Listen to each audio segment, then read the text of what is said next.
Naona hata juzi ninapeana chakula mwingine anatusiana hapo sijui. Sasa wewe, mimi ningepeana chakula nilikuja kukuomba kitu yote kwako. Sisi mimi mwenyewe nimeamua tu nikasema hii wacha ni mzuri. Kitu yote unaona ni mzuri fanya yako. Wachana na watu wengine. Unagusa watoto juzi nilikuwa na watoto 1600 napatia vitabu ya shule nini. Mwingine anasema hapo sijui nini. Unajua ujinga iko hii Kenya ni mingi sana.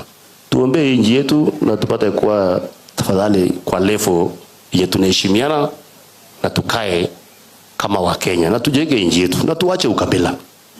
Hii kelele mingi mnaona iko hii hapa ni ukabila. Mtu yoyote anaongoza hii nchi. Mturukana akipewa uongozi nchi leo, let us support him. Tu support sisi wote.